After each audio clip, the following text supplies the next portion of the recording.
Jack here, JBF Music and Guitar Lessons. I'm back with one of these critique videos for you. So essentially this is an informal analysis. This means I'm going to pause the video, and I might pause quite a lot if there's a lot going on musically. So if you want to watch the original or watch someone watching the original, this video probably isn't for you. My aim here is to be educational. The purpose of the original video is to be entertaining. However, if you'd maybe like to learn something, get new insights into the musicality, and perhaps get a new level of appreciation for the song, then do stick around. Now, as I understand it here, this version of the song is a huge piano intro. Being a guitarist, while I appreciate piano, I don't know the nuances quite as much, so I might not have a huge amount to comment here on the technical aspects of it.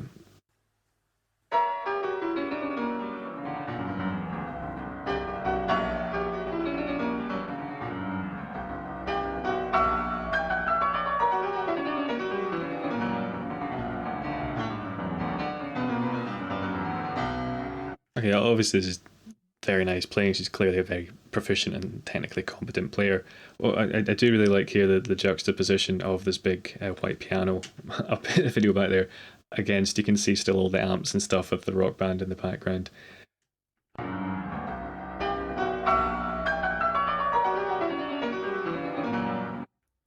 What is throwing me a tiny bit here, and someone who's more savvy on keyboards will probably be able to answer this, but it looks like the buttons on the top there make it look like this is a digital keyboard, so using sampling rather than being a real grand piano.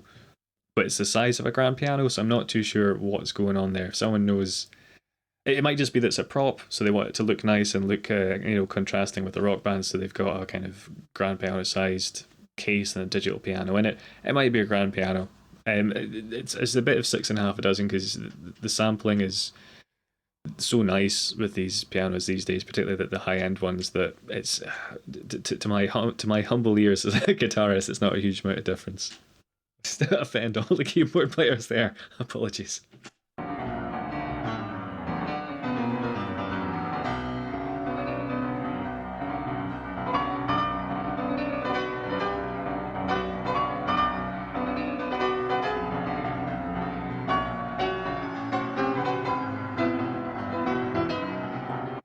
So I have only heard one Lovebites song before, which you can check out with the eye up there.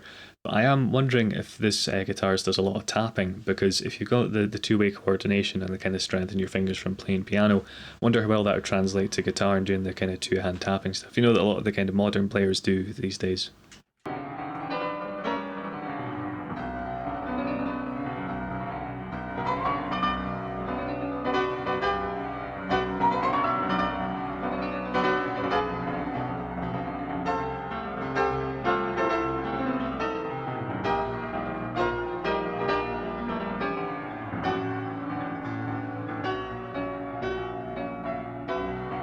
Yeah, this level of playing is totally beyond me being able to watch it and simultaneously figure out what's going on with the piano. Being able to have the independence of two hands where you're doing the arpeggios with the lower one and doing the kind of octaves and melodies in the higher one is just beyond my coordination.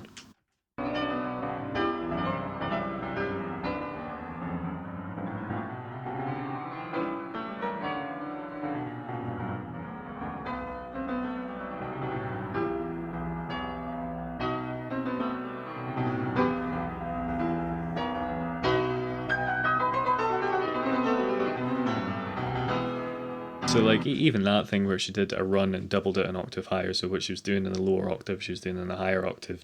So even though you're doing the same thing, particularly from a guitar point of view, still quite difficult to do.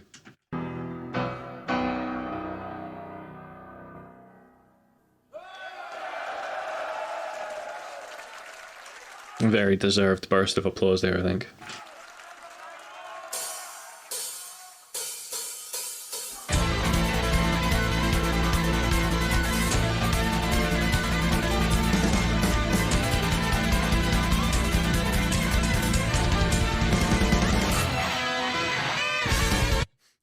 Okay, it threw me for a bit of a curveball there. It sounds like it's going to go into more of what I was expecting from them, the kind of power metal thing. But that was just incredibly cool. We had this like electro kind of dancey thing going on. But when you use tapping, I've talked about this before in some of the bandmade reactions I've done. You link those with the eye up there. But when you tap the frets, they have this much more staccato sound, a bit more like a synthesizer. So that's on the right just now. It almost sounds like a sequencer. They're doing do do do do do do. And the chords underneath are just really interesting as well.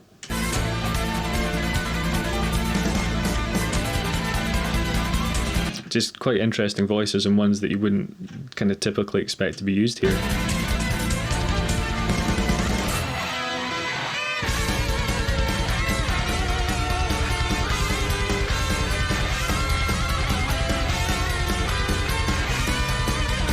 What's really great about having, we call this hard panning when you've got one guitar that's really far to the left or all the way to the left, and one guitar that's really hard panned to the right.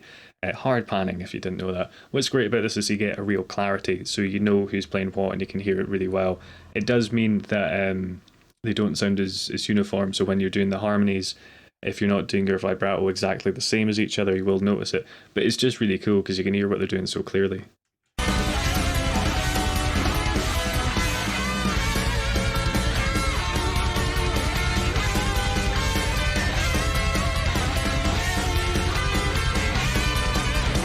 Yeah, there's a very classical influence in this band as well, because what they're doing here, the notes they're playing, they're essentially following the chords that the bass is outlining. If I pop it back a little bit.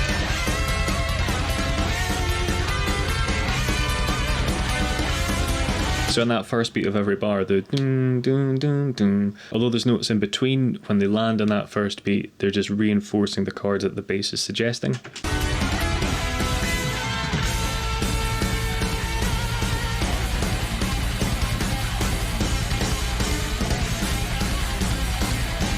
Then to one of these kind of Sunset Strip 80s kind of hair metal type riffs.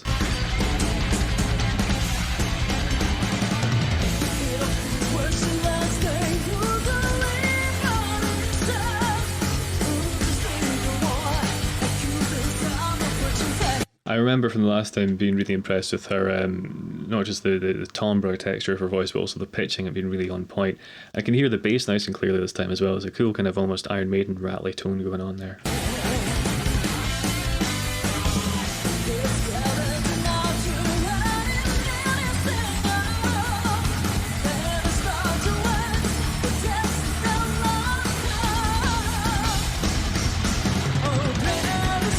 It's a cool thing they're doing as well. They're using like guitar fills between each section. So we had one there just before the section change.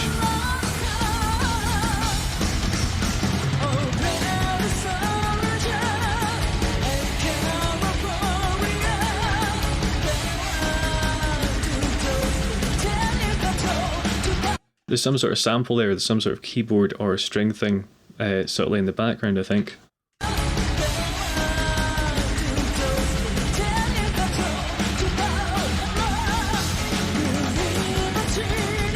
I think I can hear a piano being layered in, so I'm guessing the pianist has played it in the studio, and they're probably playing to a click track then, and they've got the sample coming in through the PA underneath.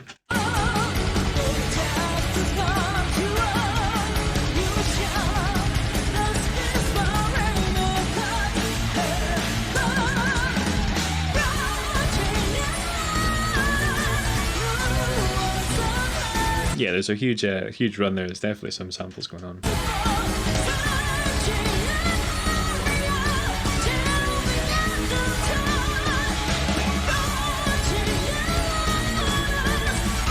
It's what you'd expect, is this big kind of triumphant chorus after all the lovely kind of interludes we've had.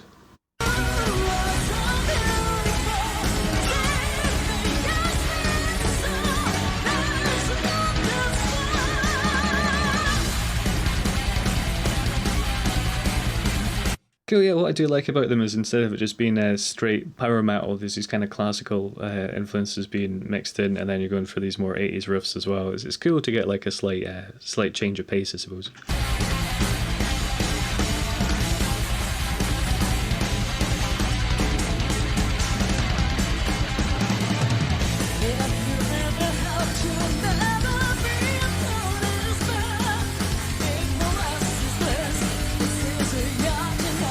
This is a nice dynamic as well, so instead of kind of doing intricate twiddly riffing, they're just letting the chords ring out. The drums are really kind of just carrying the song at this point.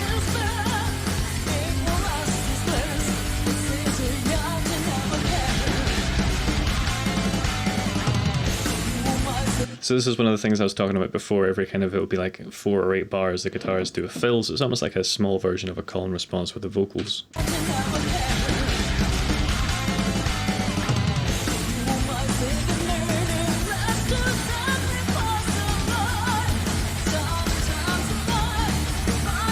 Cool. On the second bit of the verse, to give it more progression rather than the chords ringing out, this is where they're doing the kind of chugga chugga chugga chugga chugga.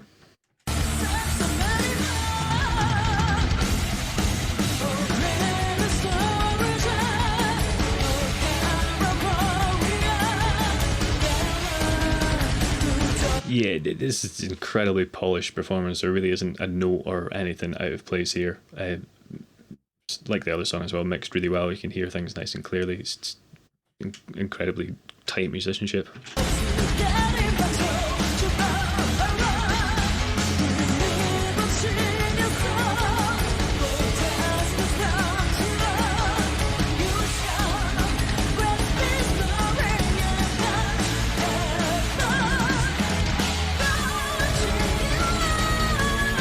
Cool. This is a nice touch from a stage design point of view. There's a tiny little, I don't know what you call it, like a platform that she's standing on there, and she's done it for the chorus because not only does the dynamic come up in the chorus, the mood's kind of elevated as well. It's much more kind of jovial sounding than the slightly drearier verse. So her standing up there kind of helps give an extra, like a visual example of what's going on musically as well.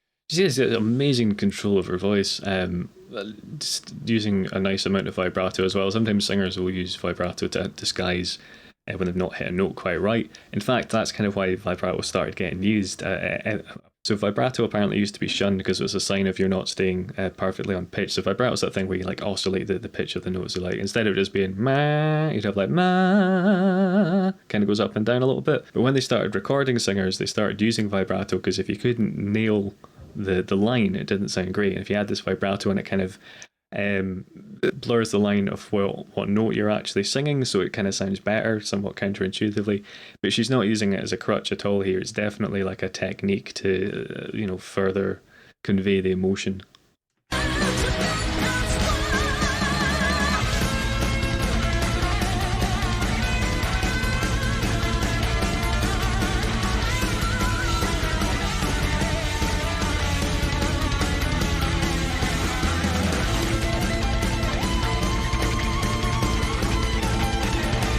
So that was an interesting little burst of tapping there, which I'm kind of surprised she's not doing more, because I thought the piano stuff would have translated to that.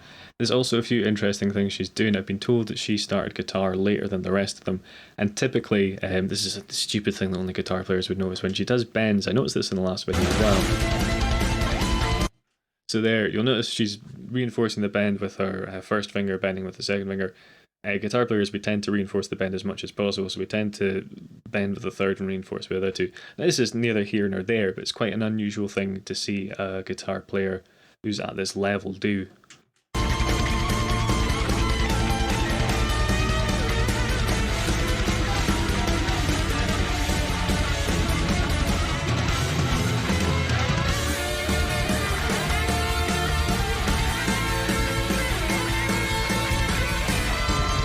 Okay, that's incredibly cool. I thought we were going to get a twin solo. I'm going to pop that back. I really enjoyed that. I thought they were going to play the like a harmony, but what we've got here is essentially like you call it, like a round or a canon. One of them is playing the line, then the other one is playing the line on a different beat of the bar. And the way it's been composed, the notes complement each other as they go through. It's a bit like a simple version is, row, row, row your boat. When one person starts singing it, and then when they get part of the way through the song, another person starts singing it, and then you can kind of add more people in, and you just get this really nice harmony of all the notes working together. It's like a more well-known example of this kind of thing. If you enjoy these stupid analogies, I don't know where they come from, feel free to hit subscribe and do the enable notifications thing. If you're enjoying this, leave me a like and a comment as well. Just really help out the channel.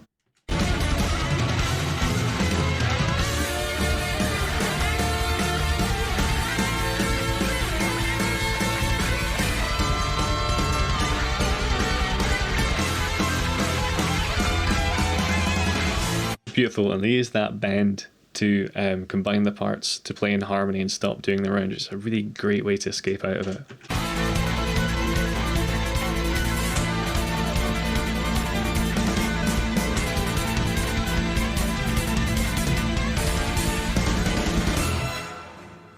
So I think that this is honestly my first time hearing it. I don't watch it through first and then kind of pretend to notice stuff. But I think that was the same as the intro when the song kicked in. I could be mistaken. And this is kind of for doing that tapping stuff that I thought we'd maybe see a bit more of. It's a really crunchy chord there. I might have to break down what's going on. Sounds like it might be diminished or dominant flat 9. That's cool anyway.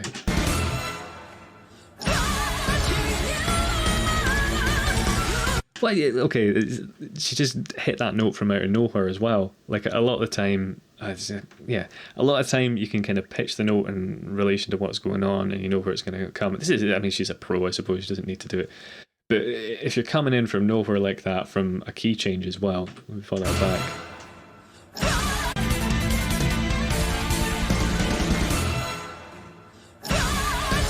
Yeah, they're changing the key there, and she's just hitting her note from out of nowhere. It's incredible, really.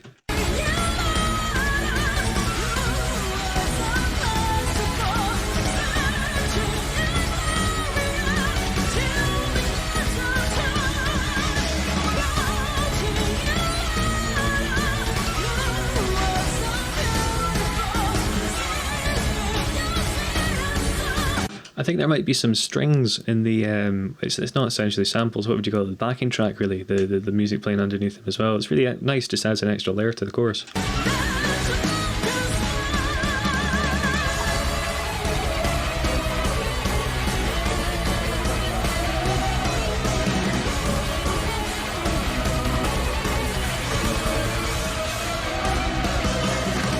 So someone who's more in the know, please let me know if that is the crowd chanting, if it's the backing track, or a combination of the two, because if that is from the crowd, that is incredibly impressive stuff.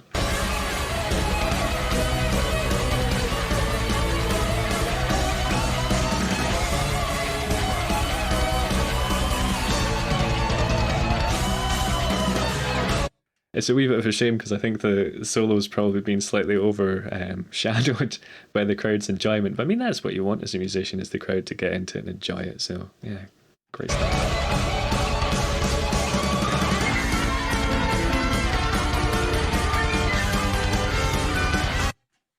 Okay, I did not see that coming. Okay, I'm sure I heard a harmony. She's either using a harmonizing pedal or this is part of the backing track. I'm going to have to put this back. Yeah, I didn't see that coming at all. Cool.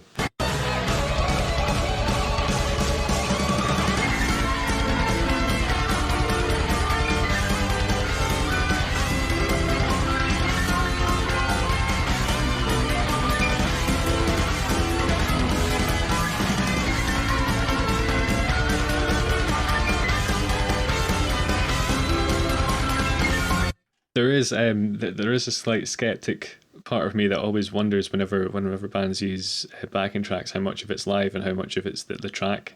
I'm sure they're playing loads of this, but it's just annoying. There's always a slight niggle where you're like, wow, what's the ratio? It's a bit like that Thin Lizzy album, the Live and Dangerous one, where, you know, depending who you speak to in the band and if you speak to the producer or not, they'll either be like, oh yeah, it was all live, or they'll be like, no, it was like 5% live and all overdubbed in the studio. It sounds great. That's the main thing.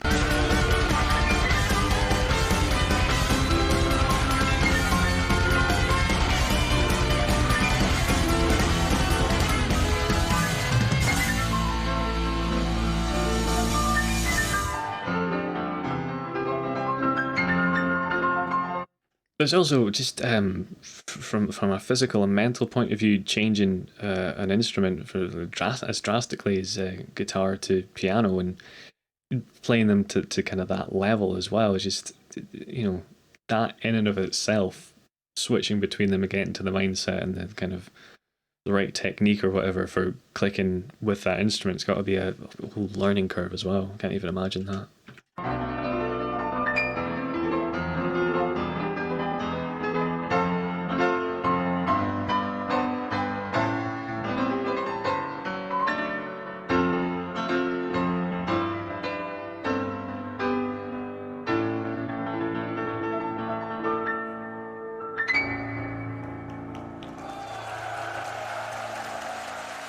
It's a really beautiful way to end it as well, going back down to the piano. Cool. I have to say that the highlight for me was the guitar, the backing track guitar harmony, and the piano all gone at the same time. Did not see that coming at all. And if you could let me know if there's any controversy with the backing tracks, because I know these are always a slightly contentious issue with fans and bands, and whether you kind of who likes them and who doesn't them and what everyone thinks about them. So it'd be cool to get some insight from you guys there.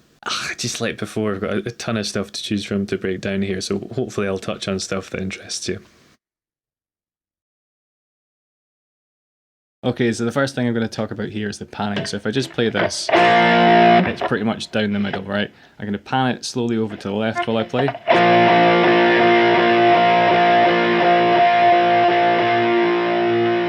And now back to the middle.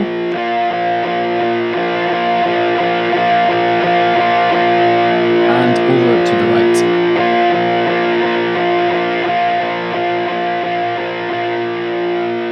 And just to do this very quickly, I'm going to hard pan it, so that will be all the way left, and then I'll play the chord again, and it'll be hard panned all the way right. So like I'd mentioned before, when you have the guitars hard panned like this one either side, it makes them really clear and easy to hear. If they're both kind of in the middle, it's a bit more difficult to distinguish who's doing what. So with that in mind, I'm going to look at what I thought was around that kind of harmonised part. On a second listen, a closer listen, it's not actually around. They're playing very similar parts, but it's not the same thing verbatim, so I do apologise for misleading you there.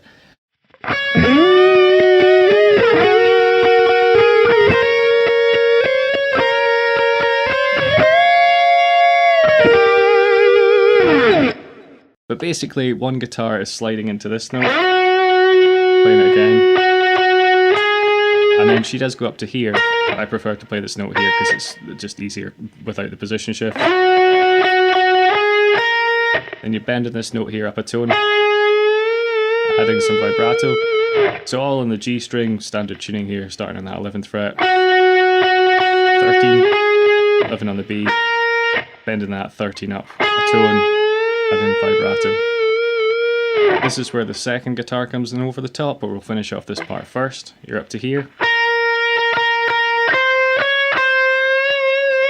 So really pretty much the same motif, but moved up through the scale onto this 11th fret on the B. 13, 14, and you do a semitone bend on this 13th fret, add in vibrato. If I've got any cards left, I will add one to bending with vibrato up there, because it's quite a tricky thing to do to keep it in pitch as well. Then it goes all the way up to here. So what we've got there is the 16th fret bending it up a tone, back down to pitch. There might be a pull off to this note, but I don't think there is. And then we're down to this 15th fret on the G. So the second guitar here is doing something, as I mentioned, kind of incredibly similar. The solo, she ends on this bend here.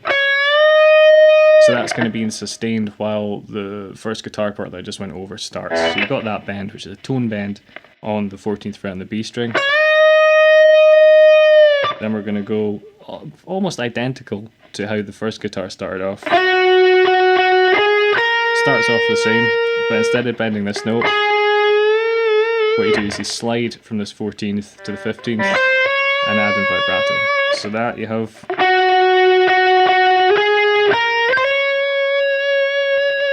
second part, as you probably guessed, incredibly similar to the first guitar. So yeah, I think it's that verbatim. It's like that second half of that first lick. Again, the semitone bend here, adding some vibrato. And what you want to do is release the bend, pull off to here, and then down to here. So the pull off might have been a scuff. I think I've not listened to the studio version, but to keep the harmony tighter, you would just go straight to that note, because the higher part, I think, just does that. As I say, there might be a pull off. It was just scuffed a little bit, but I'm just breaking this down as closely as I could to how the live recording went. So if you want to keep it authentic to that, semitone bend, release, pull off into here. So I'll just play through the first guitar part slowly, and then I'll do the second part.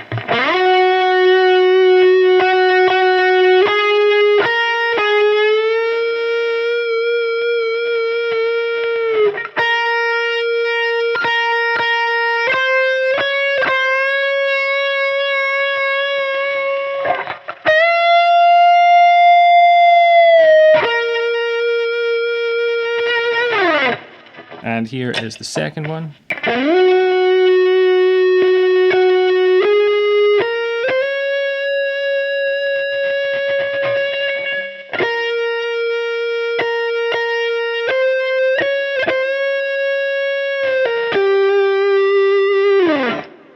So although it's not a perfect round, like I say, it does kind of in some way display this thing. If it was a perfect round, it would be exactly the same melody. So just for good measure, here's a quick example of something like that.